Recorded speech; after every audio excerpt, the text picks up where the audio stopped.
दोस्तों, आज की कहानी बेहद रोमांटिक है, इसलिए प्लीज़ पूरी सुनिएगा। आज मेरी चोरी पकड़ ली गई थी। दिल धक से धड़क कर रह गया था। वो सर उठाकर अपनी बड़ी बड़ी गोल गोल आंखों से मुझे देख रही थी और मैं इस बात से लापरवाह कि रंगे हाथों पकड़ा गया हूँ। उसकी आंखों में डूब जाने की हद तक उसकी नज़र से नज़र मिलाए हुए था। मैं उसकी आंखों की जद से तब बाहर निकला जब उसने एक पल को अपनी पलकें झपकाई थीं। उस समय मेरी आंखें उसके गुलाबी होठों और उसके संगे मरमरी गर्दन की राह से फिसलकर उसके उस जादुई हिस्से पर ठहर गईं, जैसे उठी हुई चोटियों ने किसी पर्वतारोही का रास्ता रोक दिया हो। इस समय वो ऊपर की तरफ देख रही थी, इसलिए यूं लगा कि किसी परी के ऊपर दो उजले कबूतर बैठे हैं जो बस पंख फड़फड़ाकर उड़ना चाहते हैं।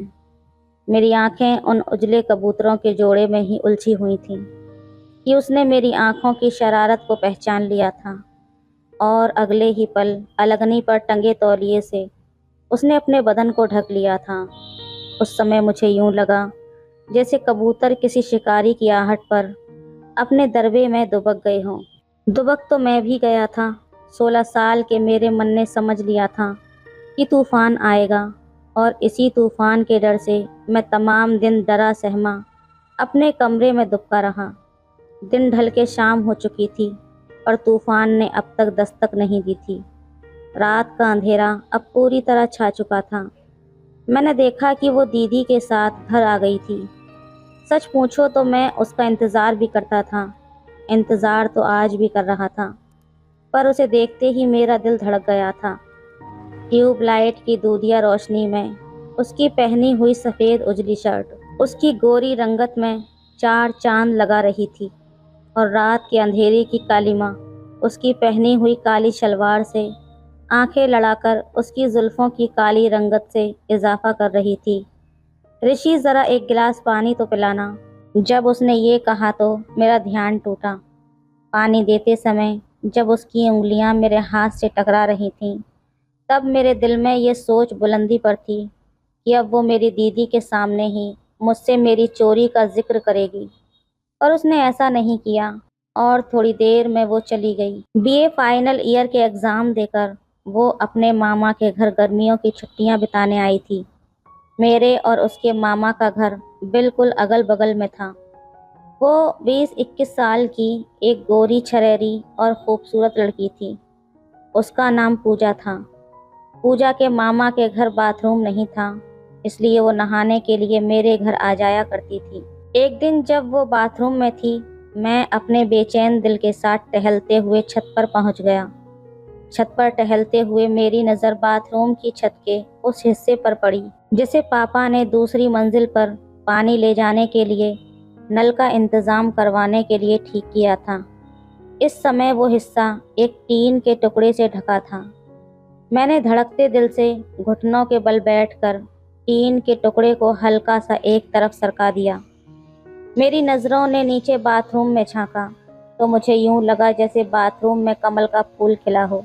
फिर तो ये मेरा रोज़ का मामूल हो गया था। उधर पूजा मलमल कर नहाती रहती और इधर मैं उसके रूप सागर में डूबा रहता। पर आज वो कुछ देर से आई थी। मैं तो उसका इंतज़ार ही कर रहा था। उसके बाथरूम में जाने के कुछ देर बाद मैंने छत पर जाकर टीन को सरकाया, पर तभी सूरज की रोशनी 1000 वाट के बल्ब की तरह बाथरूम में कौंधी। पूजा ने चौंक कर रोशनी आने के रास्ते को देखा तो वहाँ पर मुझे बैठा पाया। मेरी चोरी आज उसके सामने थी, पर अब तक उसने इसका जिक्र किसी से नहीं किया था, यहाँ तक कि मुझसे भी नहीं। एक शाम को मैं घर पर अकेला कुछ लिख रहा था। लिखते लिखते अचानक मुझे ऐसा लगा जैसे सामने कोई बैठा है। नज़रें उठाई तो सामने पूजा थी। क्या लिख रहे हो? पूछते हुए उसने वो कागज़ अपनी ओर खींच लिया। उस कागज़ के टुकड़े पर मैंने क्या लिखा था सिवा उसके नाम पूजा के। पूजा ने तह करके वो कागज़ अपनी स्कर्ट की जेब में रख लिया और फिर मुस्कुराकर बोली, हमें भी वो जगह दिखाओ जहाँ से तुम हमें देखा करते थे। उसकी बात सुनकर मेरा दिल धड़क उठा था। वो छत की तरफ जाने वाले जीने की तरफ चल दी और मैं उसके पीछे खिलते तारों की उस रात को हम दोनों एक दूसरे की बाहों में। पूजा भले ही मुझसे बड़ी थी, पर वो भी जिस्मानी संबंधों से अनजान ही थी। और मेरी तो बात ही क्या, मैंने तो 16 ही सावन देखे थे। खुले आसमान तले हम एक दूसरे को पाने को उतावले थे, पर हमारी नादानी हमारा इम्तिहान ले रही थी। मुझे अपने सीने में भींच कर पूजा बोली, ऋषि। उसके होंठों से निकले मेरे नाम की गर्मी ने कामयाबी की राह मजबूत कर दी थी। थोड़ी देर बाद मैं पूजा का हाथ पकड़कर नीचे आ गया। मेरा हाथ छुड़ाकर वो जाते हुए बोली, ऋषि एक काम करना। मैंने पूछा, क्या? छत पर पड़े खून की बूंदों को पानी से साफ कर देना। इतना कहकर वो तो चली गई और मैं हाथ में बाल्टी लेकर छत की ओर चल दिया।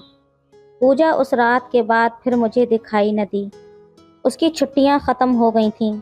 मैंने कई दिन की तड़प के बाद अपने दिल को तसल्ली दी कि वो जब अगले साल गर्मियों की छुट्टियां बिताने आएगी तो जी भर के उससे बात करूंगा, उसे आगोश में भरूंगा। मगर मेरे लाख इंतज़ार के बाद वो फिर कभी गर्मी की छुट्टियां बिताने के लिए हमारे गांव नहीं आई। मैं अपनी टीनेज में एक लड़की की तरफ आकर्षित हुआ। उसके जिस्म को मैंने हासिल किया था। मैं जब भी तन्हा लेटता मुझे लगता कि मैं किसी हसीना के जिस्म से लिपटा हुआ हूँ। मेरी नस नस काम ज्वर से जल उठती। मैं बेचैन हो जाता। मैं कोशिश करता कि रात में अकेला ना रहूं, बस इसलिए दोस्तों के साथ देर रात तक घूमा करता। ऐसे ही एक रात मैं पास के एक गांव की महफिल में पहुंच गया, जहां तवाइफें अपने हुस्न के अजब समा बांध रही थीं। लोग उनके थिरकते कदमों की लय पर वाह वाह कर रहे थे। मेरी नज़र भी ऐसे ही थिरकते एक जोड़े पाँव पर टिक गई थी। वो एक मेरे उम्र की सुंदर नैन नक्श वाली तवायफ थी, जिसे लोग गुंजा के नाम से पुकार रहे थे। जब तक गुंजा उस गांव में रही, मैं रोज़ उसकी महफिल में हाजिर होता रहा। मेरी इस हाज़िरी को यकीनन उसने तवज्जो दी थी, और ये तवज्जो इतनी गहरी थी कि एक रात जब वो रक्स की महफिल के बाद कमरे में आराम कर रही थी, तो मैं उसके पास पहुंच गया और उसने मुझे देखते ही अपने पास लेटी दूसरी तवायफ को बाहर जाने का इशारा करके मेरी तरफ अपनी मरमरी बाहें फैला दी। जिस काम जुअर को पूजा ने मेरे शरीर में जगाया था, उसे मैं गुंजा की बाहों में शांत करने लगा। यहाँ तक कि जब वो अपने गांव गई तो मैं अपने एक दोस्त के साथ वहाँ भी जा पहुँचा, और वहीं पर मैंने शालू को देखा। शालू गुंजा की छोटी बहन थी और उससे भी ज़्यादा हसीन। शालू को देखने के बाद जब मैं गुंजा के साथ लेटता तो मुझे लगता कि मैं शालू के साथ लेटा हूँ। शालू के प्रति मेरी आकर्षित निगाहों को शायद गुंजा और उसकी माँ ने समझ लिया था, इसलिए वे दोनों गाहे बगाहे मुझे शालू से दूर करने की हिदायत कर रही थीं। शालू अब मेरे ख्वाबों में आने लगी थी। इसी बीच मुझे लखनऊ के एक कॉलेज में बीटेक में एडमिशन मिल गया। लखनऊ जाने से पहले मैं शालू को पाना चाहता था, उसकी गोद में सर रखकर सोना चाहता था। अपनी इसी सोच के लिए मैं उस रात गुंजा के घर जा पहुंचा। एक बड़ी महफिल उस रात गुंजा के घर सजी हुई थी। मुझे देखकर गुंजा मुस्कुराकर उठी, मेरे पास आकर बोली, आओ ऋषि बैठो। मैंने पूछा, गुंजा ये महफिल, ये इतने लोग किस लिए हैं? शालू के लिए। इतना कहकर वो मुस्कुराई। मैं समझा नहीं। शालू का नाम आते ही मैं उतावलेपन से बोला, आज उसकी नथ उतराई है। गुंजा मेरे करीब आकर मेरी कमीज़ के बटन खोलते हुए बोली, नथ उतराई? कोठे की इस भाषा से मैं अब तक बखूबी परिचित हो चुका था और अच्छे से इसका मतलब भी जानता था। मैंने एक झटके से गुंजा को अपने से परे को ढकेल दिया।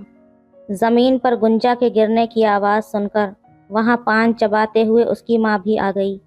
ज़मीन पर गुंजा को गिरा हुआ देखकर वो हाथ नचाकर बोली, ये क्या हो रहा है? मैं भी तनिक तेज़ आवाज़ में बोला, मुझे शालू से दूर रहने की हिदायत देकर तुम लोग उसकी नथ उतराई की रस्म कर रहे हो। हाँ तो तुम्हें एतराज़ करने का क्या हक? गुंजा की माँ एक कोने में रखे पीकदान में पान की पीक थूकते हुए बोली, मैं शालू को चाहता हूँ, तुम शालू को नहीं। बल्कि उसके जिस्म को चाहते हो, जिसकी कीमत किसी ने 25,000 रुपये दी है। सौदा हो चुका है। सौदा? मैं तनिक रोब से बोला। एक मासूम लड़की का सौदा करके तुम्हें शर्म नहीं आती? मेरी बात सुनकर वो अधेड़ औरत बिफर गई। न जाने कितनी बातों की बौछार उसने मुझ पर कर दी। बस मुझे उसकी आखिरी बात याद रही, दफ़ा हो जाओ यहाँ से। तुम्हारे जैसे लोग यहाँ आकर घुटनों पर बैठकर हमारे पैर चूमते हैं। वहाँ से निकलते हुए मैंने कहा, तुम्हारे पैर चूमे हमारा जूता। मेरी बात सुनते ही वो दहाड़ कर बोली, एक दिन किसी हम जैसी के पैर तू भरी महफिल में छुएगा। उस दिन मुझे याद करना, वो चिल्ला रही थी। उसके वो शब्द पिघलते हुए शीशे की तरह मेरे कानों में उतर रहे थे। मैंने पलटकर भी नहीं देखा और तेज़ कदमों से मैं वहाँ से चला गया। लखनऊ शहर ने मेरे जवान होते जिस्म में अंगड़ाई भर दी थी। जिधर देखो उधर खूबसूरती बिखरी पड़ी थी। अब मैं 20 साल का सजीला नौजवान था, जो लखनऊ के एक मशहूर कॉलेज से बीटेक कर रहा था। मैं पढ़ने में तो बचपन से ही होशियार था और इसी वजह से क्लास में मेरी धाक बैठ गई थी। लड़के और लड़कियां सब मेरी तरफ आकर्षित थे, पर मैं सिर्फ लड़कियों की तरफ आकर्षित था। जब खूबसूरत लड़कियां स्लीवलेस टॉप और स्किन टाइट जीन्स पहनकर खूबसूरती की गुड़िया बनकर मेरे सामने आती और होंठों पर मुस्कान लाकर हाय ऋषि कहती, तो मेरा दिल बल्लियों उछल जाता। मेरे मन और शरीर में जो जुअर पूजा ने भरा था, वो ना तो उतरा था और ना ही गुंजा और उसकी माँ का दिया हुआ दर्द कम हुआ था, बल्कि यूं कहें तो और ज़्यादा उफंड गया था। लगातार 2 साल तक क्लास में टॉप आकर मैंने अपनी धाक पूरे कॉलेज में बैठा ली थी। अब न सिर्फ मेरी क्लास की, बल्कि पूरे कॉलेज की कई लड़कियां मेरी दोस्त थीं। उनमें से कई लड़कियां अपनी मर्जी से तन्हाई में मेरे करीब आकर मेरे साथ हम बिस्तर हुई थीं। वो खिलते गुलाब के ताज़ा फूल की तरह थीं। मुझसे 2 साल जूनियर संध्या चौधरी उस खिलते गुलाब के आसपास मैं अपनी आदत के मुताबिक मंडराने लगा था।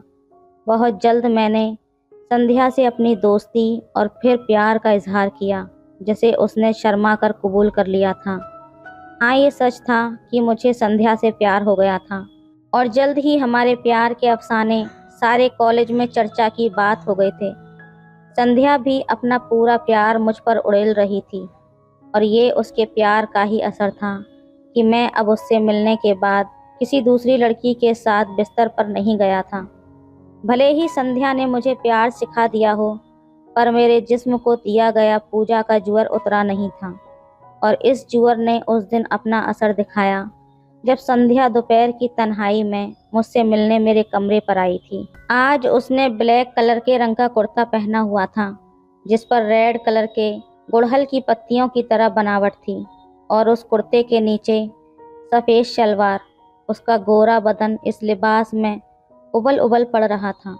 आज पहली बार संध्या मेरे साथ बिस्तर पर थी। उसके खूबसूरत जिस्म से होता हुआ मेरा हाथ उसकी शलवार तक पहुंचा ही था कि तभी मेरा हाथ पकड़कर वो बोली, नहीं ऋषि, ये नहीं। उसके हाथ से अपना हाथ छुड़ाते हुए मैं बोला, संध्या क्या हुआ, मुझसे प्यार नहीं करती क्या? नहीं ऋषि, ऐसी बात नहीं है। सच तो ये है कि बहुत ज़्यादा प्यार करती हूँ मैं तुमसे। इतना कहकर उसने मेरा हाथ अपने सीने पर रख लिया था, लेकिन वापस से मेरा हाथ फिर से उसकी शलवार तक पहुँच गया था। जब हम एक दूसरे से प्यार करते हैं तो फिर जिस्मों में दूरियां क्यों? संध्या बोली, जिस्मों में दूरी इसलिए क्योंकि अभी हमारी शादी नहीं हुई है। फिर मेरे हाथ को उसने अपने सीने पर रखते हुए बोला, मेरे प्यारे प्रेमी, जब तक आप हमारे पति नहीं बन जाते तब तक इसी से काम चलाओ। इतना कहकर संध्या खिलखिलाकर हंस पड़ी और मैं उसकी हंसी में डूब गया था। संध्या वो पहली लड़की थी जो मेरे साथ बिस्तर पर लेट कर भी उतनी ही दूर थी जितनी लड़की किसी मर्द के साथ बिस्तर पर बिना लेटे हुए होती है। भले ही मैं संध्या से टूटकर प्यार करने लगा था, पर पूजा के दिए जुअर से आज़ाद न हो सका। उस शाम संध्या के जाने के बाद इस जुअर ने अपना भयंकर रूप दिखाया और मैं इसे शांत करने के लिए जिस्म की तलाश करने लगा। इसी हाल में मुझे अपने दोस्त रतन मिला। मेरा चेहरा देखकर ही वो मेरी हालत समझ गया और मेरे कुछ कहने से पहले ही बोला, देख ऋषि, कॉलेज की किसी लड़की से कतई नहीं, वरना संध्या भाभी का दिल टूट जाएगा। फिर मैंने बेचैनी से पूछा, एक लड़की को मैं जानता हूँ जो यूनिवर्सिटी में पीएचडी कर रही है, खूबसूरत इतनी कि अप्सरा भी शर्मा जाएं, अपने खर्चे के लिए कभी कभी किसी लड़के को बुला लेती है। एक बार मैं गया था, जन्नत का मज़ा मिला था। तू कहे तो मैं बात करूं, अगर उसे ज़रूरत होगी तो बुला लेगी। हाँ, थोड़ी उम्र में ज़्यादा है हमसे। मैं कुछ बोल ना सका, बस इसरार में सर हिला दिया। फिर रतन पास के पीसीओ में जाकर किसी से बात करता रहा। कोई 2-3 बार फ़ोन किया, फिर मेरे पास आकर एक आंख दबाते हुए बोला, चल उठ जा, तेरा काम हो गया। उसने बुलाया है। अगले ही पल उसने कागज़ पर उस लड़की का पता लिखकर थमा दिया और बोला कि पैसे लेकर जाना। दरवाजे पर लगी कुंडी मैंने 2-3 बार खटखटाई। उसके बाद जब दरवाज़ा खुला तो एक सांवली सी ठिगनी लड़की मेरे सामने खड़ी थी, होंठों पर सवाल लिए, किससे मिलना है? जी जी, मैं हकला कर रह गया। वैसे भी सामने खड़ी लड़की को देखकर मैं मन ही मन रतन को 1000 गालियां दे चुका था।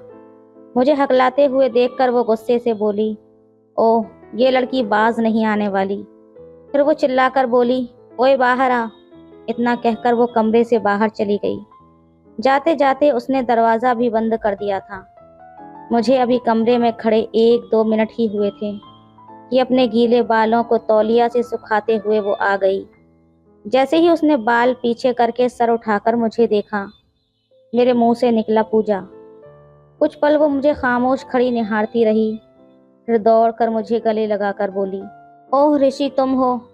हाँ मैं हूँ, मैं उसे अपने से परे ढकेलते हुए बोला। पूजा वापस आकर मेरे गले से लगते हुए बोली, ऋषि, कितने दिनों बाद हम देख रहे हैं आपको, यकीन ही नहीं होता। यकीन तो मुझे भी नहीं होता पूजा कि तुम इस हद तक गिर जाओगी। किस हद तक ऋषि? ओह, ये तुम क्या कह रहे हो?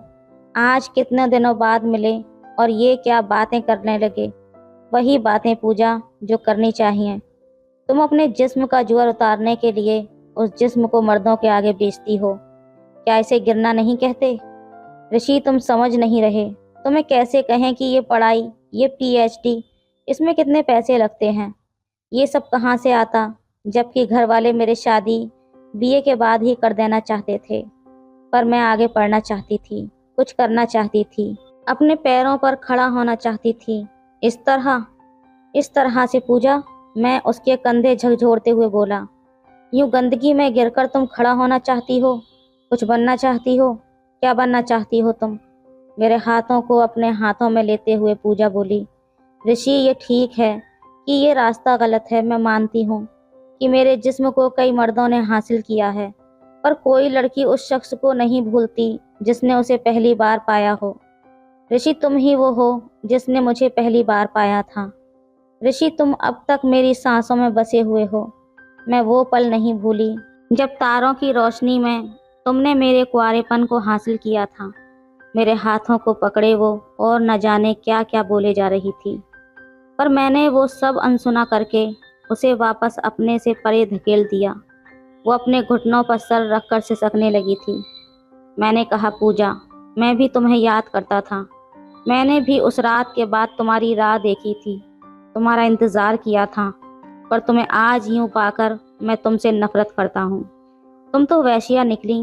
पूजा, वैश्या? मेरी बात सुनकर वो कुछ पल खामोश मुझे देखती रही, फिर अचानक खड़े होकर बिखरते हुए बोली, ऋषि, मैं वैश्या हूँ? ठीक कहा, पर तुम यहाँ एक वैश्या के घर क्या करने आए हो? तुम भी तो उतने ही गिरे हुए हो जितना मैं, बल्कि मुझसे भी ज़्यादा। और अब मैं खुद को वैश्या कहने वाले को यहाँ एक पल भी बर्दाश्त नहीं कर सकती। दफ़ा हो जाओ यहाँ से। इतना कहकर उसने मुझे धक्का देते हुए वहाँ से बाहर निकालकर दरवाज़ा बंद कर दिया था। सच तो ये था कि पूजा ने आज मुझे आईना दिखा दिया था। पूजा के दिखाए गए आईने ने मुझे झकझोर कर रख दिया था। मैंने खुद को बड़ी तेज़ी से बदल दिया। अब मैं सिर्फ और सिर्फ अपनी पढ़ाई और संध्या को समर्पित था। बीटेक करके मुझे एक नौकरी मिल गई थी और मैंने संध्या के लास्ट सेमेस्टर के एग्ज़ाम होने के बाद शादी का ऐलान कर दिया। हम दोनों के घर वालों ने हमारी होने वाली शादी को मंजूरी दे दी थी। पर हमारे परिवार की एक परंपरा के मुताबिक थोड़ी सी अड़चन आ गई। मेरे ताऊजी के बेटे विवेक भैया, जो जन्म से हमेशा गांव से बाहर ही रहे थे, उन्होंने अब तक शादी नहीं की थी और परिवार की परंपरा के मुताबिक जब तक किसी बड़े की शादी ना हुई हो, छोटे की शादी नहीं हो सकती। पर यह अड़चन भी जल्दी ही ख़त्म हो गई थी। एक दिन विवेक भैया ने फ़ोन करके कहा कि उन्होंने लखनऊ में एक जूनियर वैज्ञानिक से शादी कर ली है, जो उनके ही डिपार्टमेंट में इस साल आई थी। विवेक भैया वनस्पति अनुसंधान संस्थान में वैज्ञानिक थे।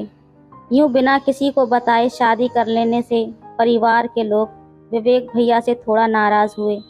फिर स्वीकार करते हुए उन्हें बहू के साथ तुरंत घर आने की ताकीद की। हाँ, विवेक भैया के इस तरह शादी कर लेने से मैं बहुत खुश था। मेरा रास्ता जो अब साफ हो गया था। ये खबर मैंने संध्या को भी दे दी थी और उसने भी खुश होकर फ़ोन पर ही मुझे चूम लिया था। मैं और संध्या बाजार से भैया और भाभी के स्वागत के लिए जब गुलदस्ता लेकर घर पहुँचे तो विवेक भैया और भाभी घर आ चुके थे। लोग उनके स्वागत में बिजी थे। लोगों के मुंह से भाभी की खूबसूरती के कसीदे गढ़े जा रहे थे। मैंने भाभी को देखने की कोशिश की तो लोगों से घिरे होने की वजह से देख ही नहीं पाया। तभी विवेक भैया की नज़र मुझ पर पड़ी और वे चिल्लाकर बोले, आओ ऋषि, कैसे हो? आकर अपनी भाभी से मिलो। भाभी से मिलने की खुशी में मैं तेजी से आगे बढ़ा, पर जल्दी ही ठिठक कर खड़ा हो गया। पूजा।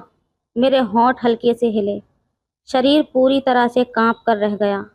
हाथ में पकड़े हुए गुलदस्ते को मेरे हाथ से लेते हुए विवेक भैया बोले, ये तो मेरे लिए है, अब बोल अपनी भाभी को क्या दोगे? तभी माँ ने कहा, चलो ऋषि, भाभी के पैर छूकर आशीर्वाद लो और देख तो विवेक किस खूबसूरत लड़की को हमारी बहू बनाकर लाया है। मैंने खामोश होकर पूजा की तरफ देखा तो उसने हल्के से बाईं आंख दबा दी। मुझे खड़ा देखकर मेरी बहन ने हल्के से धक्का मार के कहा, भैया अब जल्दी पैर छूकर यहाँ से हटो, और भी लोग लाइन में लगे हैं भाभी से मिलने के लिए। पूजा के रूप में भाभी को देखकर सब बहुत खुश हो रहे थे। मैं ना चाहते हुए भी आगे बढ़ा और झुककर अपने हाथ की उंगली को पूजा के पैर पर टिका दिया। पूजा के पैर छूते ही मुझे लगा कि वो ज्वर मेरे शरीर से उतर गया, जो कभी पूजा ने मेरे शरीर को छू कर दिया था। मैं पलटकर जब वहाँ से हटा तो मेरे कानों में ये शब्द गूंज उठे कि एक दिन किसी हम जैसी के पैर तू भरी महफिल में छुएगा। उस दिन मुझे याद करना। आज मुझे गुंजा की माँ याद आ गई थी। तो दोस्तों, ये थी आज की कहानी। आपकी क्या राय है इस कहानी पर? हमें कमेंट में ज़रूर बताएं। वीडियो अच्छी लगे तो लाइक करें, शेयर करें, सब्सक्राइब करें। धन्यवाद। एक लड़की रोज़ मुझसे पिज़्ज़ा मंगवाती। एक रात जब मैं पार्सल देने गया तो बारिश शुरू हो गई। वो कहने लगी, अंदर आ जाओ ना, बारिश रुक जाए तो चले जाना। मैंने इनकार कर दिया तो उसने मेरा हाथ पकड़ लिया। कहने लगी, तुम पूरे भीग चुके हो, अंदर आ जाओ। वो भी पूरी भीगी हुई थी, उसका लिबास बदन से चिपका हुआ था। करीब आकर कहने लगी, मुझे बारिश से बहुत डर लगता है, मैं घर पर बिल्कुल अकेली हूँ। इतना कहकर वो मेरे सीने से लग गई।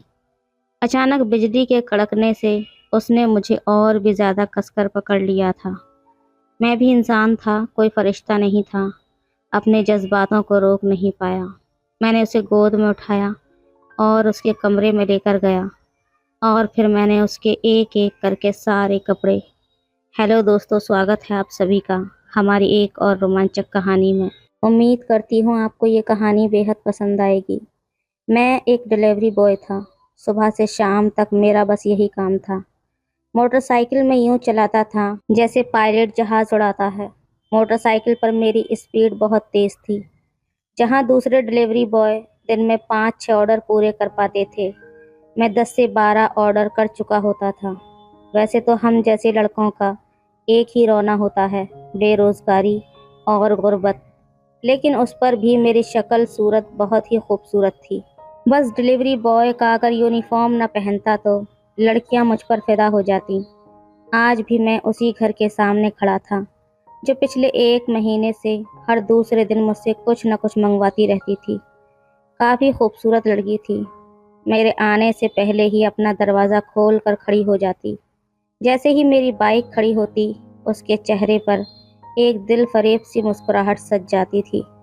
मैं उसका सामान उसके हवाले करता और वो मुझे एक खूबसूरत मुस्कुराहट से नवाज देती, साथ ही मुझे पैसे पकड़ा देती। मैं थैंक यू मैम कहकर वहाँ से चला जाता। पिछले 3 महीने से यही सिलसिला जारी था। कभी पिज़्ज़ा, कभी बर्गर, कभी दूसरा सामान वो मुझसे मंगवाया करती थी। मेरा फ़ोन नंबर उसने उस वक्त लिया था जब इत्तेफाक से दूसरी बार उसका ऑर्डर मैं उसके घर पर देने गया था। कहने लगी, हर बार एक नया डिलीवरी बॉय आता है और मेरे घर का रास्ता उसे याद ही नहीं होता। कई कई घंटे मुझे उसे समझाने में लग जाते हैं कि दाएं जानिब मुड़ जाओ, सीधा सीधा आओ, ब्लैक कलर का गेट है, वहाँ रुक जाओ। लेकिन कम वक्त को घर का रास्ता ही नहीं मिलता। तो मुझे अपना नंबर दे दो, मैं तुम्हें बुला लिया करूँगी। फिर अपनी आंख दबाकर मुझसे धीरे से कहने लगी, तुम्हारी मेहनत से 100 रुपये ऊपर दूंगी। मैंने मुस्कुराकर कहा, जी बिल्कुल ठीक है। मेरा घर भी उस लड़की के घर के करीबी इलाके में ही था। मैंने सोचा कि इस तरह से मुझे कम पैसों में सामान भी करीब ही छोड़ना पड़ेगा, पैसे भी ज़्यादा मिल जाया करेंगे। और वो लड़की बेहद खूबसूरत थी और अदाएं भी बहुत दिखाती थी। मैं दिल फरेब किस्म का इंसान तो नहीं था, लेकिन जब सामने वाला खुद अपना आपा पेश करने वाला हो तो फिर मुफ्त की शराब तो कारी को भी बुरी नहीं लगती। 3 महीने तक मैं उस खूबसूरत हसीना को मुख्तलिफ चीज़ें देने जाता रहा, लेकिन उससे बात भी हो जाती थी। अब वो मुझसे काफ़ी बेतकल्लुफ़ हो चुकी थी। सर्दियों की रातें थीं। उसने एक रात मुझे कॉल की। उस वक्त मैं घर पहुंचा ही था। खाना खाकर अपनी चारपाई सहन में बिछाई, उस पर लेट कर रजाई में घुस गया। छोटी बहन से कहा कि एक कप चाय बना दो। रजाई में घुसकर मैं गरम गरम चाय के घूंट भर रहा था जब उस लड़की की कॉल आ गई। मैंने वक्त देखा, रात का 1 बज रहा था। मैंने बेजार सी शक्ल बनाई कि अब ये इस वक्त मुझसे कुछ न कुछ मंगवाएगी। मैंने फ़ोन उठाया तो वो चहकती हुई आवाज़ आई। कहने लगी, काशिफ, पिज़्ज़ा खाने को दिल चाह रहा है, प्लीज़ पिज़्ज़ा लाकर दे दो ना। मैंने कहा, वक्त देखा है आपने, इतनी सर्दी हो रही है। मैं इस वक्त रजाई में घुसकर बैठा हूँ और गरम गरम चाय पी रहा हूँ। आप मुझे बताएं, ऐसे हालात में आपको लगता है कि मैं अपनी रज़ाई छोड़कर, अपनी चाय छोड़कर आपके लिए पिज़्ज़ा लेकर आऊँगा? जितनी वो मुझसे बेतकल्लुफ़ हो चुकी थी, मैं उससे हंसी मजाक में ऐसी बातें कह देता था। कहने लगी, बहुत भूख लगी है, मेरे घर पर आज भिंडी बनी है और मुझे वो बिल्कुल पसंद नहीं है। मैंने सुबह का बस नाश्ता किया हुआ है। अगर तुम मुझे पिज़्ज़ा ला दो तो मैं तुम्हें डिलीवरी चार्जेस के अलावा 100 रुपये दूंगी। मैंने कहा, मैं सिर्फ 100 रुपये की खातिर अपनी रज़ाई नहीं छोड़ सकता। मेरी बात पर वो हंसने लगी। कहने लगी, चलो 200 दे दूंगी। चलो 400 ले लेना। मैंने कहा, ठीक है, आ रहा हूँ। कहने लगी, सो स्वीट ऑफ यू। ये कहकर उसने फ़ोन बंद कर दिया। उसके ऐसे जुमले अक्सर मेरे चेहरे पर मुस्कुराहट बिखेर देते थे, लेकिन मैं नहीं जानता था कि उसके घर जाऊंगा तो आज मुझ पर एक बम धमाका होने वाला है। मैंने कहा, काशिफ मियाँ, हटाओ ये रज़ाई और जाकर अपनी जान को पिज़्ज़ा देकर आओ। वो लड़की काफ़ी खूबसूरत थी, दुबली पतली सी, स्मार्ट सी, बाल भी लंबे थे, क्योंकि अक्सर बाल खोलकर ही वो दरवाजे पर खड़ी मेरा इंतज़ार कर रही होती थी। मेरे लिए तैयार भी होती थी। मुझे लग रहा था जैसे वो मुझे पसंद करने लगी है, लेकिन थी मेरी हैसियत से बहुत ज़्यादा। फिर मैंने सोचा कि मोहब्बत कहाँ तख्तो ताज देखती है, इतनी भी अमीर नहीं है। हाँ, ये है कि मुझसे बेहतर है। मैं तो एक छोटे से इलाके का रहने वाला एक गरीब सा इंसान था। अपने माँ बाप का वाहिद सहारा था। मेरे वालिद की मोहल्ले में नाई की छोटी सी दुकान थी, लेकिन मुझे उस काम से शुरू से चिढ़ थी। अब्बू तो कहते थे कि मेरे साथ दुकान पर हजामत किया करो, लेकिन मैंने साफ मना कर दिया कि मुझे ये काम नहीं करना। 3 बहनें थीं घर में, सिर्फ 2 ही कमरे थे। एक कमरे में अम्मी और अब्बू सोते थे, दूसरे में मेरी बहनें। इसलिए मुझे बस एक सहन ही मिला हुआ था जहाँ पर अम्मी चरपाई बिछा देती थी और मैं अपनी सर्दियाँ गर्मियाँ वहीं गुजारता था। अम्मी की कमेटी खुली तो अम्मी ने मुझे बाइक दिला दी और फिर मैंने डिलीवरी बॉय बनना पसंद किया। मैंने चाय का खाली कप साइड पर रखा, रज़ाई से उठकर अपनी जैकेट पहनकर तैयार हो गया। मेरी जेब में 1000 का नोट मौजूद था। मैंने लार्ज साइज का पिज़्ज़ा लिया और रुबीना के घर के सामने जाकर उसे कॉल कर दी। वो कहने लगी, हाँ बस आ रही हूँ। मैं बाहर खड़ा बार बार घड़ी देख रहा था, लेकिन 10 मिनट हो गए वो नहीं आई। दोबारा मैंने कॉल की तो फ़ोन नहीं उठाया। सर्दी की शिद्दत आज बहुत ज़्यादा थी। मैंने अपने दोनों हाथों को रगड़ा, मुंह से फूंक मारकर उन्हें गर्म करने की कोशिश करने लगा। मेरे मुंह से भी धुआं सा निकल रहा था। होंठ भी सर्दी के मारे कँप-कँपा रहे थे। मैं चाह रहा था वो जल्दी से आए और अपना पिज़्ज़ा ले और मैं अपने घर जाऊं। न जाने बेचारी को कितनी भूख लगी होगी। वो नहीं आई तो मैं अपनी बाइक से उतरा, पिज़्ज़ा लिया और डोर बेल बजा दी। कुछ ही देर में जैसे ही दरवाज़ा खुला तो सामने एक बड़ी उम्र का शख्स खड़ा हुआ था, जो मुझे बड़े गुस्से से घूर रहा था, और रुबीना डरी सहमी उस बुढ़े के पीछे खड़ी थी। वो कहने लगा, क्या बात है, कौन हो तुम? मैंने एक नज़र रुबीना की तरफ देखा, फिर मैंने कहा, जी मैं डिलीवरी बॉय हूँ, पिज़्ज़ा मंगवाया था ना आपने? वो कहने लगा, किसने मंगवाया था पिज़्ज़ा? रुबीना पीछे खड़ी ना में सिर हिलाने लगी कि मैं ये ना बताऊं कि पिज़्ज़ा रुबीना ने मंगवाया था। मैंने उसका मकान नंबर देखा और अगले घर का मकान नंबर बोल दिया। वो कहने लगा, ये हमारा मकान नंबर नहीं है, जाओ यहाँ से। मैंने कहा, मैं उनसे पूछ चुका हूँ, लेकिन वो कह रहे हैं कि आपने मंगवाया है। मैंने कहा, देखो मैं बहुत गरीब लड़का हूँ, शायद मेरे साथ किसी ने शरारत कर दी है।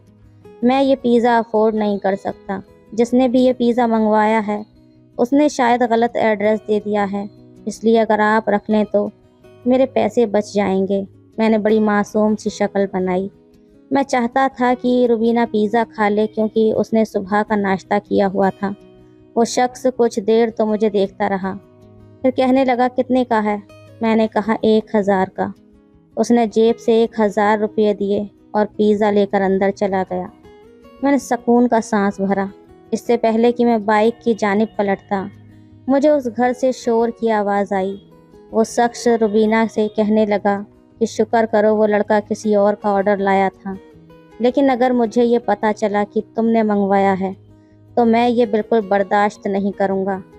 घर की बहू बेटी दरवाजे पर गैर मर्दों से चीज़ें मंगवाए मुझे बिल्कुल पसंद नहीं है। तुम मेरे घर की बहू हो, मेरे घर की इज्जत हो। अगर तुमने ऐसी हरकत की तो मैं राशिद को फ़ोन करके दुबई से बुलवा लूँगा और तुम्हारे मायके में जाकर तुम्हारी शिकायत लगाऊंगा। पकड़ो ये पिज़्ज़ा, मैं तो ये नहीं खाता। ये सुनकर तो मेरा दिमाग चकरा गया था। तो क्या रुबीना शादीशुदा थी? ये सोच कर तो मेरा दिल बुझ सा गया था। मैंने रुबीना के हवाले से ख्वाब अपनी आंखों में सजा लिए थे। उस शख्स की बात को सुनकर मुझे अंदाज़ा हो गया था कि वो रुबीना का ससुर है और नहायत ही सख्त मिजाज है, और वो बेचारी न जाने कैसे ज़िंदगी गुजार रही है। शायद उसका शौहर बैराने मुल्क में रहता है। तभी वो अंकल कह रहा था कि राशिद को बुला लूँगा, तुम्हारी शिकायत लगा दूँगा, तुम्हारे मायके में शिकायत लगाऊँगा। मेरा दिल रुबीना के लिए हमदर्दी के जज्बात से उभरने लगा था। अगले रोज़ रुबीना की कॉल आई। कहने लगी, तुम्हारा बहुत बहुत शुक्रिया, तुमने मेरे ससुर के सामने मेरी इज्जत रख ली। मैंने कहा, क्या तुम शादीशुदा हो? कहने लगी, हाँ, बस मेरी किस्मत ख़राब थी जो मैं इस घर में शादी करके आ गई। मैंने कहा, तुम्हारा शौहर तुम्हें सपोर्ट क्यों नहीं करता? कहने लगी, वो दुबई में रहता है, कई महीने में वापस आता है और आ भी जाए तो अपने माँ बाप के सामने नज़रें नहीं उठा सकता, तो वो मुझे क्या सपोर्ट करेगा। मुझे ये सुनकर बहुत दुख हुआ और अफसोस भी। वो कहने लगी, तुम नहीं जानते मैं कैसी तंगी और तकलीफ़ में ज़िंदगी गुजार रही हूँ।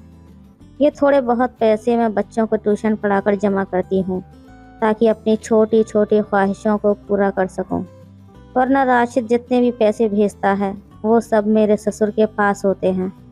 उसकी ये बात सुनकर मुझे दुख होने लगा था। मैंने कहा, तुम्हें जब भी कुछ खाना हो मुझे बता देना, और ये भी बता देना कि तुम्हारा खड़ूस ससुर घर पर नहीं होता, तब मैं तुम्हें देने आया करूँगा। वो कहने लगी, पता नहीं मैंने तुमसे अपने दिल की बात क्यों कह दी। मुझे तुमसे ये सारी बातें नहीं करनी चाहिए थीं, तुम मेरे लगते ही क्या हो। उसकी दुख भरी आवाज़ सुनकर मेरा दिल लाचारगी से धड़का था। एक बार रात के 12 बजे रुबीना का फ़ोन आया। कहने लगी मेरे घर पर कोई नहीं है, मुझे डर लग रहा है, प्लीज़ तुम मेरे घर आ जाओ ना। मैंने कहा मैं कैसे तुम्हारे घर आ सकता हूँ, अगर तुम्हारा ससुर पीछे से घर में आ गया तो। वो कहने लगी वो दोनों गांव गए हुए हैं, उनके किसी रिश्तेदार का इंतकाल हो गया है। मेरे घर पर कोई भी नहीं है, मुझे अकेले में बहुत डर लगता है। वो बेहद खौफज़दा थी और डर भी रही थी। मैंने कहा तुम परेशान न हो, मैं बस अभी थोड़ी देर में आता हूँ। कुछ ही देर बाद मैं उसके घर के दरवाजे पर खड़ा था और वो दरवाज़ा खोले बदहवास सी खड़ी मेरा इंतज़ार कर रही थी। मुझे देखकर उसके चेहरे पर इत्मीनान भरी लहर दौड़ी। मैं उसके दरवाजे पर जाकर खड़ा हो गया। उसने दरवाज़ा खोल दिया और मुझे अंदर बुलाने लगी। मैं ये सोच रहा था कि मुझे अंदर जाना चाहिए या नहीं, लेकिन वो बेहद खौफज़दा थी। मुझे बहुत डर लग रहा है, प्लीज़ अंदर आ जाओ। मैं अंदर चला गया। उसके बाद उसने मुझे लाउंज में बिठा दिया। कहने लगी तुम यहाँ बैठो, मैं तुम्हारे लिए खाना लाती हूँ। मैंने कहा नहीं, मैं इतनी देर नहीं रुक सकता। मैं तो बस तुम्हें यही कहने आया था कि तुम अपने घर के दरवाज़ों को अच्छी तरह से लॉक करो और रात को कोई भी आए तो दरवाज़ा मत खोलना, क्योंकि तुम घर में अकेली हो। वो कहने लगी मैं आज तक कभी भी अकेली नहीं रही। ऐसा करो तुम लाउंज में सो जाओ, मुझे ये तसल्ली तो होगी कि घर में कोई है। मैंने कहा रुबीना, ये मुनासिब नहीं है। अगर खुदा न खास्ते तुम्हारे ससुर सुबह सुबह घर आ गए और उन्होंने मुझे देख लिया तो तुम्हारी बदनामी हो जाएगी। वो कहने लगी मुझे रात को बहुत डर लगता है। अभी हम ये सब बातें कर ही रहे थे कि बाहर बारिश की आवाज़ आने लगी। ये सुनकर तो मेरा दिमाग घूम गया। मैं जैसे ही तेज़ कदमों से सहन की जानिब बढ़ा तो बाहर बहुत तेज़ बारिश हो रही थी। रुबीना कहने लगी ओहो, इतनी तेज़ बारिश शुरू हो गई। मैंने कहा मुझे कोई फ़र्क नहीं पड़ता, मैं घर चला जाऊंगा। मैं अभी ये कह ही रहा था जब ज़ोरदार बादल गरजने की आवाज़ आई। रुबीना डर के मारे मेरे सीने से लग गई। उसके इस बेख्तियारी अमल ने मुझे फ्रीज़ करके रख दिया था। एक करंट की लहर थी जो मेरे पूरे वजूद में फैल गई। एकदम से मैं पीछे हटा। गुनाह का खौफ मुझे डराने लगा। मैंने कहा रुबीना तुम दरवाज़ा बंद कर लो, मैं घर जा रहा हूँ। उसने मेरा हाथ पकड़ लिया, रोने लगी, कहने लगी मत जाओ, मुझे बारिश से बहुत खौफ आता है, मैं मर जाऊंगी। काशिफ, उसने मेरा हाथ थाम लिया। उस वक्त तक हम दोनों सहन में खड़े, दोनों भीग चुके थे। बारिश कम होने के बजाय और भी ज़्यादा तेज़ हो गई।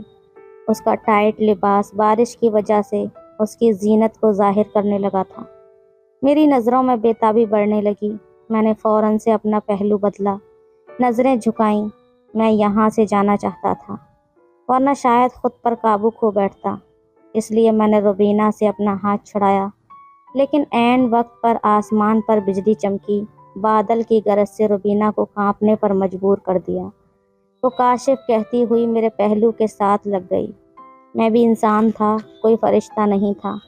और जहाँ मर्द और औरत अकेले हों, वहाँ तीसरा शैतान मौजूद होता है।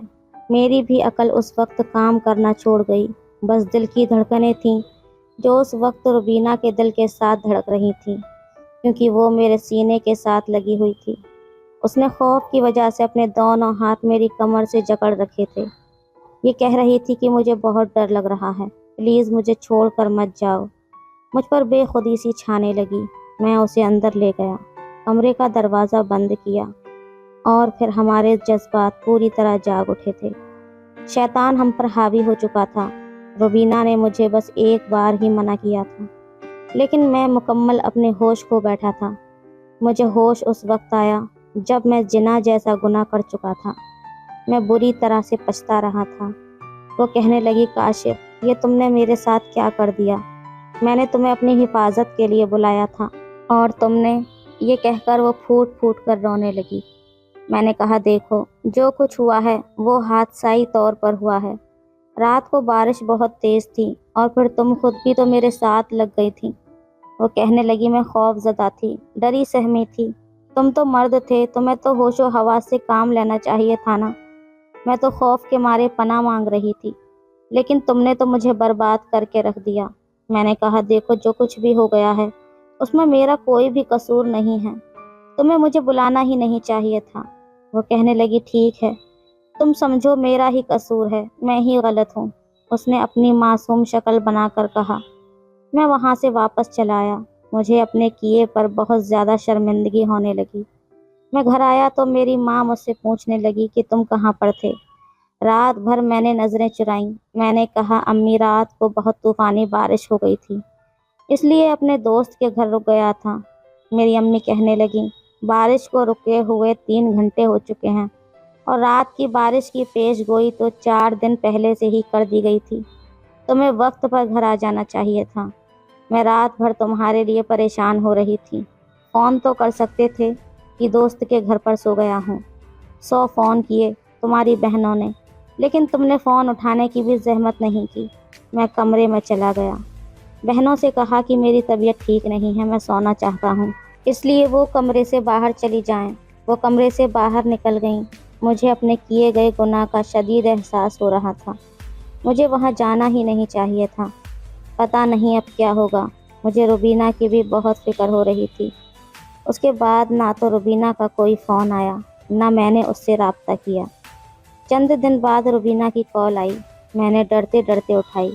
कहने लगी, काशिफ, मुझे तुमसे मोहब्बत हो गई है। मैं अब तुम्हारे बगैर नहीं रह सकती। जब से तुम गए हो मुझे बस तुम्हारा ही ख्याल परेशान कर रहा है। पता नहीं क्यों मैंने कहा, देखो ये सब ठीक नहीं है, गुनाह है। वो रोने लगी। कहने लगी, मेरा शौहर मुझे अपने वालिदैन की देखभाल के लिए लाया है। उसने खुद तो परदेश में शादी कर रखी है, अपने बीवी के साथ ऐशो आराम की ज़िंदगी गुजार रहा है और मुझे यहाँ तन्हाई का अजाब झेलने के लिए छोड़ा हुआ है। मैं भी तो इंसान हूँ। रुबीना सिसकियों से रोते हुए ये सब कह रही थी। मुझे उस पर तरस आने लगा। कैसा खुदगर्ज शौहर था उसका। वो कहने लगी, बस मुझसे बात कर लिया करो, अपनी आवाज़ मुझे सुना दिया करो, मुझे तुमसे और कुछ नहीं चाहिए। मेरा दिल भी अब रुबीना की मोहब्बत में गिरफ्तार होने लगा था। जब भी दिन के वक्त वो अकेली होती मुझे बुला लेती, मुझे अपने कमरे में ले जाती, फिर मुझसे मोहब्बत भरी बातें करती और मेरे करीब आ जाती। कई बार हम दोनों मोहब्बत के नाम पर गुनाह कर चुके थे। एक बार मैं अभी रुबीना के कमरे में ही था जब उसके घर का दरवाज़ा बजने लगा। डोरबेल भी बजने लगी। ये सुनकर हम दोनों के रंग उड़ गए। मैं फ़ौरन से रुबीना के कमरे में छुप गया। वो बुरी तरह से घबराई हुई थी। कहने लगी, मेरे ससुर होंगे। जैसे ही वो कमरे से जाते हैं मैं खिड़की से तुम्हें बाहर निकाल दूंगी। मैंने कहा, ठीक है। मैं उसके कमरे के पर्दे के पीछे छुप गया। कुछ देर में कमरे का दरवाज़ा खुला। रुबीना के मुंह से राशिद का नाम सुनकर मेरा दिल धक से रह गया। उसका शौहर दुबई से आया था। कहने लगा, मेरा सरप्राइज़ तुम्हें कैसा लगा रूमी? वो घबराई हुई थी। कहने लगी, बहुत बहुत अच्छा। उसका शौहर कहने लगा, अम्मी अब्बू कहाँ पर हैं? वो कहने लगी, वो तो किसी दोस्त से मिलने गए हैं। आप नहा लो, मैं आपके लिए खाने को कुछ लाती हूँ। उसका शौहर उसके साथ मोहब्बत करने लगा। कहने लगा, रुबीना, तुम्हारे बगैर मैंने कैसे ये वक्त गुजारा है, पहले मुझे ये तो बताने दो। रुबीना का सारा ध्यान मुझ पर था। बहुत डरी और खौफजदा सी थी। अपने शौहर से अपना आपा छुड़ाने की कोशिश कर रही थी, लेकिन वो अपनी बेताबियां दिखा रहा था। मेरे सामने उसने रुबीना के साथ अपना ताल्लुक़ कायम किया और मुझ पर क्या बीती ये मेरा दिल ही जानता है। मैं भी उससे मोहब्बत करने लगा था, इसलिए उसे उसके शौहर के साथ बर्दाश्त करना मेरे लिए बहुत मुश्किल हो रहा था। उसका शौहर वॉशरूम जा चुका था। रुबीना मेरे पास आई। पर्दा हटाकर मुझसे कहने लगी कि जल्दी यहाँ से भाग जाओ।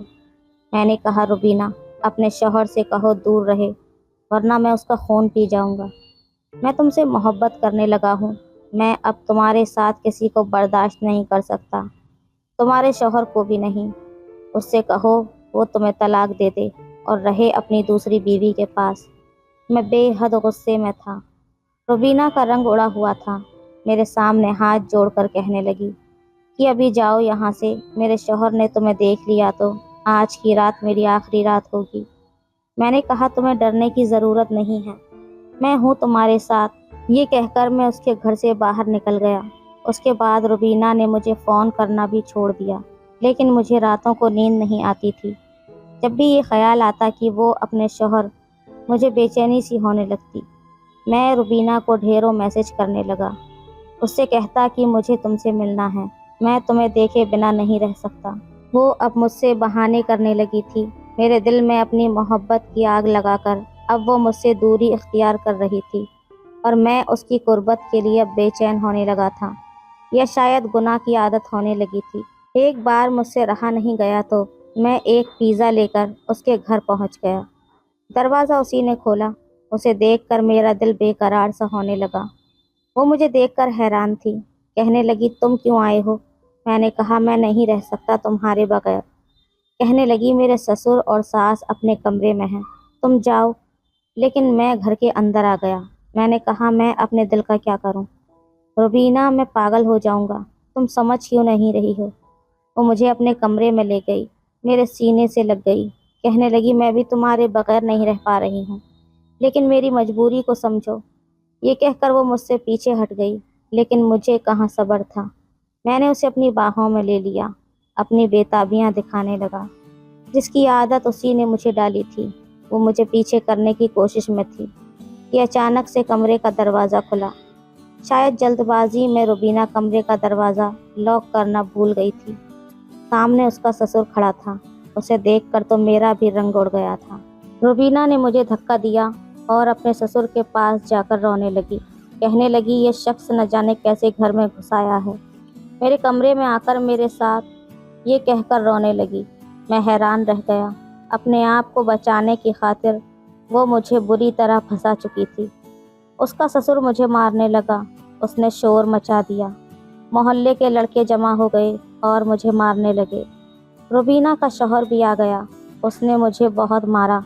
कहने लगा, मैं तुम्हें जेल में डलवा दूंगा।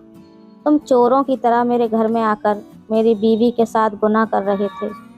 मैंने कहा, मैं रुबीना से मोहब्बत करता हूँ, वो भी मुझसे मोहब्बत करती है, उसे छोड़ दो। मेरा ये कहना था कि रुबीना का रंग उड़ गया। वो अपने शौहर के सामने साफ मुकर गई। कहने लगी, ये झूठ बोल रहा है, मैं इसे नहीं जानती। मैंने कहा, रुबीना, तुम्हें डरने की ज़रूरत नहीं है, हमने प्यार किया है, कह दो तुम भी मुझसे मोहब्बत करती हो। कहने लगी, राशिद, ये लड़का झूठ बोलकर मुझे बदनाम कर रहा है, ताकि ये सज़ा से बच जाए, इसे जेल भिजवा दो। मेरी बात पर किसी ने एतबार नहीं किया। रुबीना कहने लगी, ये शख्स मुझे ब्लैकमेल कर रहा था कि तुम्हें तुम्हारे शौहर के सामने झूठा साबित कर दूंगा। वो लड़की बहुत बड़ी झूठी थी, मक्कार थी। उसके शौहर ने कोई दूसरी शादी नहीं की थी। वो हर 2-3 महीने बाद इंडिया आता था। कई बार वो भी उसके साथ दुबई जा चुकी थी। उसके शौहर ने दूसरी शादी भी नहीं की थी और उसे हर महीने उसकी अय्याशियों के लिए खर्चा भी भेजता था। लेकिन ये इस औरत का शौक़ था, नौजवान लड़कों को बेवकूफ़ बनाकर अपना जी बहलाना, और मैं उसकी चिकनी चुपड़ी बातों में आ गया और अब जेल की सलाखों के पीछे बैठा था। मुझे 2 साल की कैद हुई थी। मेरे बूढ़े माँ बाप वकीलों और पुलिस वालों को पैसे दे देकर थक गए थे ताकि मैं जेल से बाहर आ जाऊं। औरतों का ये घिनौना रूप मैंने पहली बार देखा था। शौहर के होते हुए मजलूम बनकर रोना। रोकर उसने मुझे इस्तेमाल किया था। जानबूझकर मुझे उस रात को बुलाया। बारिश की पेशगोई तो पहले ही हो चुकी थी। वो जानती थी उस दिन बारिश होगी। मुझे बुलाकर उसने जानबूझकर मेरे अंदर हवस की आग जलाई थी। मोहब्बत का नाम देकर वो मुझसे अपनी ख्वाहिशों को पूरा कर रही थी।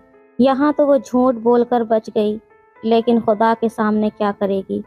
बेशक मैं भी कसूरवार था, मुझे भी गुनाह से बचना चाहिए था, लेकिन मैं बहक गया था। शैतान ऐसे ही इंसान को अपने झांसे में फंसाने की कोशिश करता है, और मैं भी उस धोखे में आ चुका था। लेकिन मेरी आपसे गुजारिश है कि आप ऐसा मत करना। इस कहानी पर आपकी क्या राय है, हमें कमेंट में ज़रूर बताएं। तो दोस्तों, ये थी आज की कहानी। कहानी अच्छी लगे तो लाइक करें, शेयर करें, सब्सक्राइब करें। मेरा नाम संजना है। मेरी शादी एक ऐसे परिवार में हुई थी जहां मेरे पति और मेरे ससुर के अलावा और कोई भी नहीं था। जब ये रिश्ता हमारे घर आया था तो मेरे माता पिता को बहुत अच्छा लगा था। आजकल कौन नहीं चाहता कि कम सदस्य वाले परिवार में अपनी बेटी की शादी हो। लेकिन अफसोस की बात ये थी कि मेरी शादी गांव में हुई थी। मैं शहर की पढ़ी लिखी लड़की थी और शहर में ही शादी करना चाहती थी। मेरी इच्छा थी कि मेरी शादी किसी अमीर परिवार के लड़के से हो और मैंने सुना था कि ये लड़का भी अच्छी नौकरी करता है। मुझे बताया गया कि ये लड़का शहर में नौकरी करता है, लेकिन वो गांव में रहता था। वो अपनी गाड़ी से सुबह शहर के लिए निकलता है और रात को वापस आ जाता है। ये सुनकर मुझे राहत मिली कि मुझे अपने मायके से ज़्यादा दूर नहीं रहना पड़ेगा।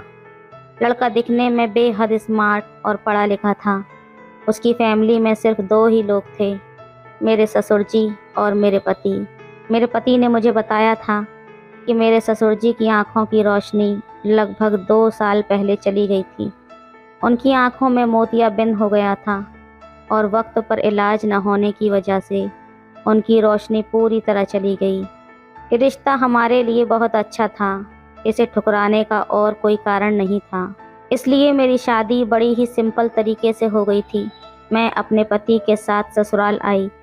शादी के पहले दिन गांव की सभी औरतों ने मेरा बहुत अच्छे से वेलकम किया। मुझे चारपाई पर बैठाकर सब ने मुझे गिफ्ट दिए। मुझे अपने ससुराल की शादी की रस्में और रीति रिवाज बहुत पसंद आए थे। मैंने अपने ससुर जी का आशीर्वाद लिया और घर के काम करने लगी। वो मुझे बेटी कहकर बुलाते थे।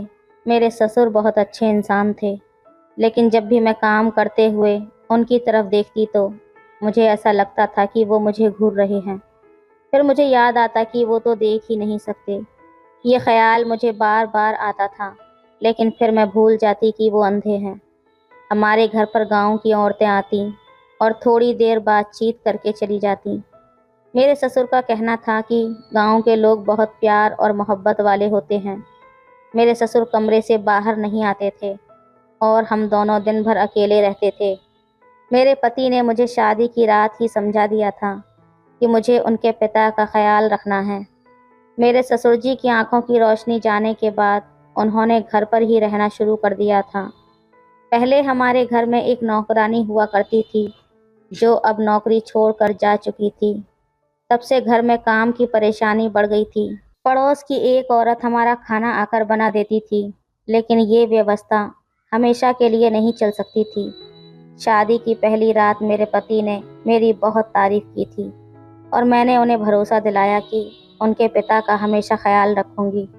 सुबह उठकर सबसे पहले मैं अपने ससुर जी के लिए नाश्ता बनाती थी। शुरू में मेरे पति बाजार से नाश्ता ले आते थे और मुझे आराम करने को कहते थे, लेकिन अब मैंने घर का सारा काम खुद ही संभाल लिया था, क्योंकि इस घर में कोई और महिला नहीं थी। मैंने अपने ससुर जी से कहा कि मैं घर का सारा काम खुद करूंगी। मेरी बात सुनकर मेरे ससुर और मेरे पति बहुत खुश हुए थे। मेरे पति ने कहा कि हमें अपने घर के लिए ऐसी ही लड़की की तलाश थी।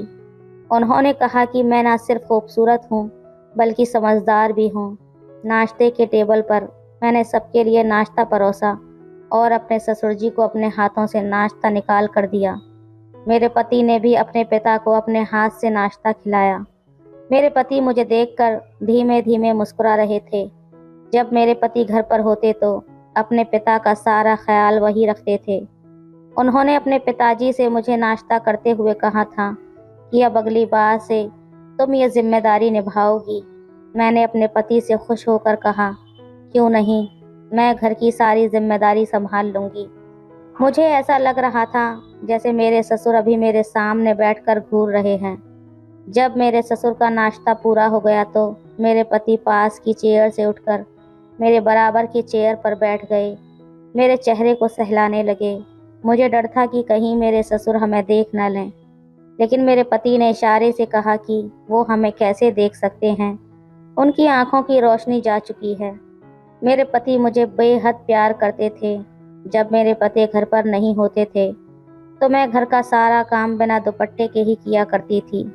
मुझे लगता था कि घर में कोई नहीं है और ससुर जी को भी दिखाई नहीं देता, इसलिए मैं किसी भी हालत में काम करती रहती थी और ससुर जी के सामने भी आ जाती थी। मेरे ससुर बहुत अच्छे इंसान थे और उनकी आदत भी बहुत अच्छी थी। कभी कभी मुझे अफसोस होता था कि इतने अच्छे इंसान की आंखों की रोशनी कैसे जा सकती है। मेरे ससुर के चेहरे पर हमेशा मुस्कान बनी रहती थी। एक बार मेरे पति ने मुझे बताया था कि मेरे पिताजी बहुत ईमानदार इंसान हैं। गांव में कोई भी उन्हें बुरा भला नहीं कहता। वो हमेशा लोगों की मदद करते आए हैं और सब लोग उनकी बहुत इज्जत करते हैं। मैंने अपने पति से पूछा था कि क्या आपने अपने पिताजी का इलाज नहीं करवाया। मेरे पति ने कहा, उन दिनों मेरी शहर में बहुत महत्वपूर्ण मीटिंग थी, इसलिए मैं कुछ हफ्तों के लिए वहां रुका हुआ था। इसलिए पापा नहीं चाहते थे कि वो मुझे अपनी परेशानी बताकर और भी परेशान करें। उन्होंने मुझे कुछ भी नहीं बताया और धीरे धीरे उनकी आंखों की रोशनी चली गई। जब मैं बहुत दिनों बाद घर वापस आया तब मुझे पता चला, अगर वो मुझे वक्त पर बता देते तो मैं उन्हें शहर ले जाकर उनका इलाज करवा देता और शायद वो ठीक हो जाते। लेकिन उन्होंने तो अपना इलाज ना करवाने की जिद पकड़ ली थी। मेरे पति ने कहा कि पापा को डॉक्टर के पास ले जाने की बहुत कोशिश की, लेकिन पापा हर बार मना कर देते थे। उन्होंने कहा था, मेरी अब उम्र हो गई है, मैंने अपनी ज़िंदगी में बहुत कुछ देख लिया है, अब तुम्हारी ज़िंदगी जीने का समय है, तुम शादी करो और अपनी ज़िंदगी जियो। मेरा क्या है, मेरा एक पैर कीचड़ में है और दूसरा केले के छिलके पर। कब मेरी ज़िंदगी फिसल जाए क्या पता। एक दिन इस दुनिया को छोड़कर चला जाऊंगा, पापा ने कहा था। फिक्र मत करो, मैं देख नहीं सकता लेकिन सुन तो सकता हूँ और तुम्हें महसूस कर सकता हूँ। मैं बस तुम्हें खुश देखना चाहता हूँ और चाहता हूँ कि तुम्हारा घर बस जाए। मेरे पति ने कहा था कि अब पापा के काम की जिम्मेदारी तुम्हारे ऊपर है। मैंने अपने पति से वादा किया था कि मेरे रहते हुए घर में कभी कोई परेशानी नहीं होगी। मैंने ससुर के पुरानी तस्वीर देखी थी जिनमें उनकी आंखों की रोशनी थी और मेरी सास भी जिंदा थी। मेरी सास बेहद खूबसूरत थी और मेरे ससुर अपनी जवानी में बहुत हैंडसम थे। एक दिन मेरे ससुर ने कहा, देखो बहू, मेरे भाग्य में क्या लिखा है कि मैं अपनी बहू को अपनी आंखों से देख भी नहीं सकता और ना ही उसे देखकर आशीर्वाद दे सकता हूँ। मैंने कहा, ससुर जी कोई बात नहीं, आप इस तरह से भी मुझे आशीर्वाद दे सकते हैं। शादी के कुछ दिन इसी तरह से गुजरते चले गए। एक दिन मेरे पति को कुछ दिन के लिए शहर में रुकना पड़ा। मैंने उनसे कहा कि आप मुझे मायके छोड़ दो, लेकिन मेरे पति ने कहा, मैं तुम्हें इस तरह से मायके नहीं छोड़ सकता, क्योंकि यहाँ पर मेरे पिताजी अकेले हैं, उनका यहाँ कोई ख्याल रखने वाला नहीं है। मेरे पति तो जा चुके थे और मुझसे कहकर गए थे कि मेरे पीछे मेरे पिताजी का ख्याल रखना, उन्हें अपने हाथों से खाना खिलाना और उनके कपड़े भी बदल देना। खाने तक तो ठीक था, लेकिन कपड़े बदलने की बात सुनकर मेरा दिमाग घूम गया। मैंने अपने पति से कहा कि कपड़े बदलना मुझे ठीक नहीं लग रहा। मेरे पति ने कहा, तुम्हें तो पता ही है, पिताजी देख नहीं सकते। मान लो कि अगर तुम्हारे मायके में ऐसा हो जाता और तुम्हारे पिताजी का ख्याल रखने वाला कोई ना होता, तो तुम अपने पिता का ख्याल भी नहीं रखती। मैंने कहा, आप ऐसी बातें क्यों कर रहे हैं, भगवान ना करे ऐसा हो। मेरे पति ने कहा कि इसीलिए तो कहता हूँ कि तुम पिताजी के सारे काम किया करो। पति के जाने के बाद मेरे ससुर जी ने मुझे आवाज़ लगाई, बहू बहू कहकर मुझे पुकारा। मैं भागती हुई उनके कमरे में गई। मेरे ससुर धोती और बनियान पहने हुए खड़े थे। उन्होंने मुझसे पूछा, क्या मेरा बेटा जा चुका है? मैंने कहा, हाँ, आधा घंटे पहले ही निकले हैं। उन्होंने कहा, ठीक है, लेकिन तुम मेरी शर्ट उठा दो। शर्ट बेड के किनारे पर लटकी हुई थी। मैंने उनकी शर्ट उन्हें दे दी। उन्होंने जैसे तैसे शर्ट पहन ली, लेकिन बटन उल्टे सीधे लगा रहे थे। मैंने कहा, आप छोड़ दीजिए, मैं बटन बंद कर देती हूँ। और अचानक उनका हाथ मेरी कमर पर लग गया। मैंने उन्हें शर्ट पहना दी और फिर उन्होंने कहा, बहू मेरे बाल भी बना दो। मैंने ड्रेसिंग से कंघी लेकर उनके बाल बना दिए। मेरे ससुर कहने लगे, बहू ज़रा मुझे अपने हाथ तो दो। मैंने कहा, क्यों पिताजी, क्या हुआ? वो बोले, दो तो सही। डरते डरते मैंने अपने हाथ उनको पकड़ा दिए। मैं सोच रही थी कि वो मेरे हाथ क्यों पकड़ना चाहते हैं। उन्होंने मेरे दोनों हाथ अपने हाथों में थाम लिए और कहने लगे, तुम्हारा बहुत बहुत शुक्रिया, तुमने हमारे घर को बहुत अच्छी तरह से संभाल रखा है। तुम्हारी जगह शायद कोई और औरत होती तो शायद वो तुम्हारी तरह गृहस्थी नहीं संभाल पाती। मेरे ससुर जी ने मेरे हाथों को बड़ी मजबूती से थाम लिया था। मैं अपने हाथ छुड़ाने की कोशिश कर रही थी, लेकिन उन्होंने कहा, बहू अभी यहीं पर रहो, इतनी जल्दी जाने की क्या ज़रूरत है। मैं तुम्हारा शुक्रिया अदा करना चाहता हूँ। मैं तुम्हें देख नहीं सकता लेकिन महसूस तो कर सकता हूँ। इसके बाद उन्होंने कहा, भगवान ने मुझे कोई बेटी नहीं दी। अगर मेरी बेटी होती तो शायद वो भी तुम्हारी तरह मेरी सेवा नहीं करती। कमला की मौत के बाद मुझे बड़ा अफसोस हुआ था, क्योंकि वो मेरी हमसफ़र थी और बहुत मेरा ख्याल रखती थी। हमारे घर की इकलौती औरत थी। मेरे बेटे और मुझे छोड़कर चली गई, लेकिन उसके बाद सारी जिम्मेदारी मेरे बेटे के कंधों पर आ गई और फिर तुमने संभाल ली। मैंने कहा, आप किसी पर भी बोझ नहीं हैं और मुझ पर तो बिल्कुल भी नहीं है। मैं आपकी बेटी की ही तरह हूँ। आप मुझे अपनी बेटी ही समझो। मेरी बात सुनकर वो मुस्कुरा दिए और बोले, तुम बहुत अच्छी हो और मेरा बहुत ख्याल रखती हो। लेकिन उन्होंने अभी भी मेरा हाथ बड़ी मजबूती से पकड़ा हुआ था। मैंने उनसे कहा, पापा जी मेरा हाथ छोड़ दीजिए, मुझे किचन में जाकर खाना बनाना है। मेरे ससुर ने मेरा हाथ छोड़ दिया और मैं तुरंत किचन में चली आई। जैसे जैसे वक्त गुजरता गया, मेरे ससुर जी की हरकतें कुछ अजीब सी होने लगीं। मेरे पति लगभग 3 महीने के लिए बाहर गए हुए थे। उन्होंने कहा था कि काम का सीज़न है और उन्हें वहीं रहना पड़ेगा। इसी दौरान मेरे ससुर मेरे साथ बहुत ज़्यादा फ्री हो गए थे। अब तो वो मुझे आवाज़ लगाकर कह देते कि मुझे शर्ट पहना दो, शर्ट के बटन मुझे बंद नहीं होते, या मेरे सर की मालिश कर दो और मेरी टांगें भी दबा दो। शादी के पहले मुझे लगा था कि मेरे ससुराल में सिर्फ मेरे पति और मेरे ससुर हैं, तो मुझे ज़्यादा काम नहीं करना होगा। लेकिन मैं अपने ससुर जी की वजह से घन चक्कर बनकर रह गई थी। सारा दिन बस काम ही काम करना पड़ता था, आराम करने का मौका नहीं मिलता था। एक दिन मैं आराम करने के लिए अपने कमरे में गई थी, तभी अचानक मेरे ससुर जी के चिल्लाने की आवाज़ आई। वो ज़ोर ज़ोर से हंस रहे थे। मैं उनके कमरे में गई तो उन्होंने कहा, बहू मेरे पास बैठो, देखो मोबाइल पर कितने अच्छे जोक्स आ रहे हैं।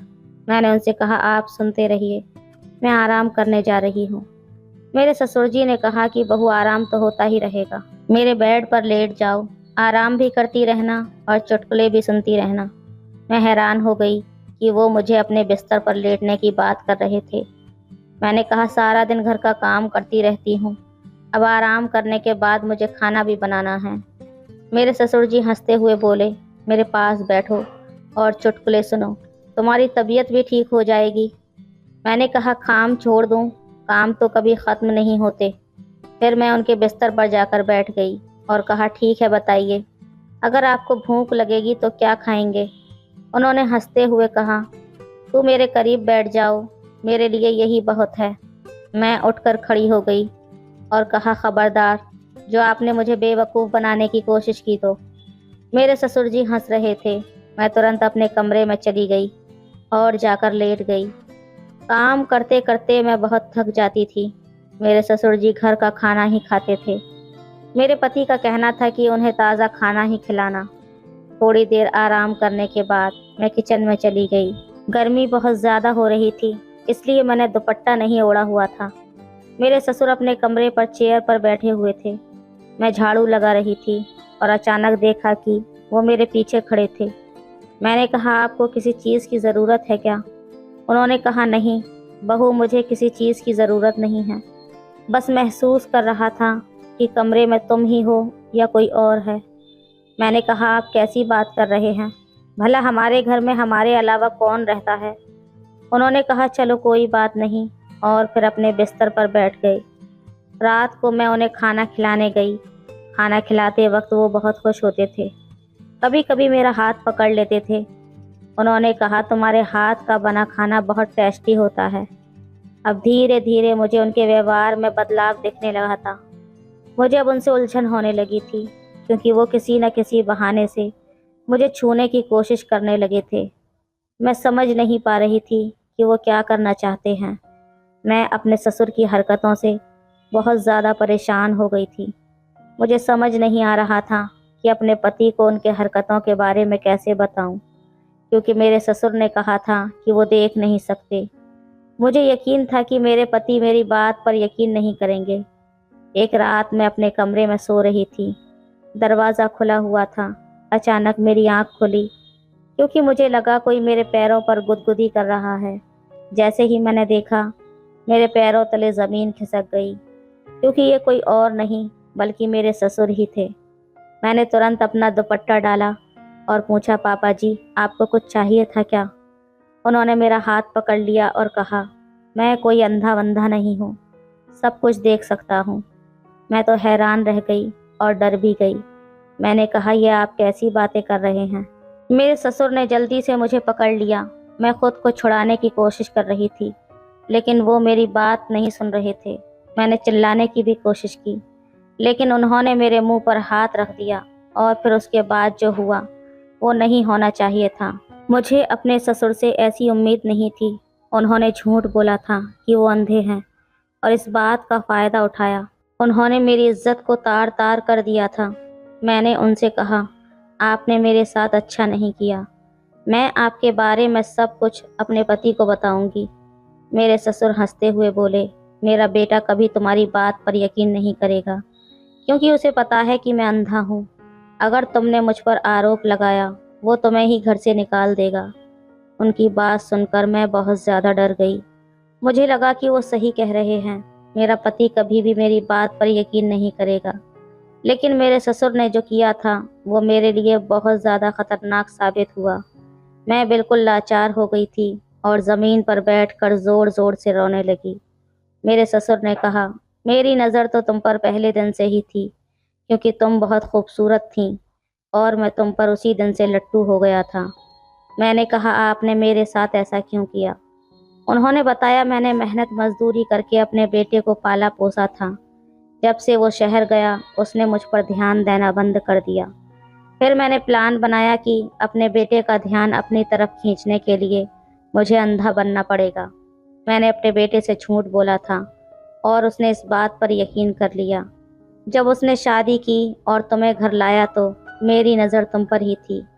मैं लाचार होकर ये सब सुन रही थी, लेकिन शायद मेरी किस्मत अच्छी थी। मेरे पति दरवाजे पर खड़े होकर सारी बातें सुन चुके थे। दरअसल आज मेरा जन्मदिन था और मेरे पति मुझे सरप्राइज देना चाहते थे। मेरे पति ने दरवाज़ा खुला देखा तो अंदर आकर सारी बातें सुन ली। ये देखकर मेरे पति ने अपने बाप को बहुत मारा और उनसे सारे रिश्ते नाते ख़त्म कर दिए।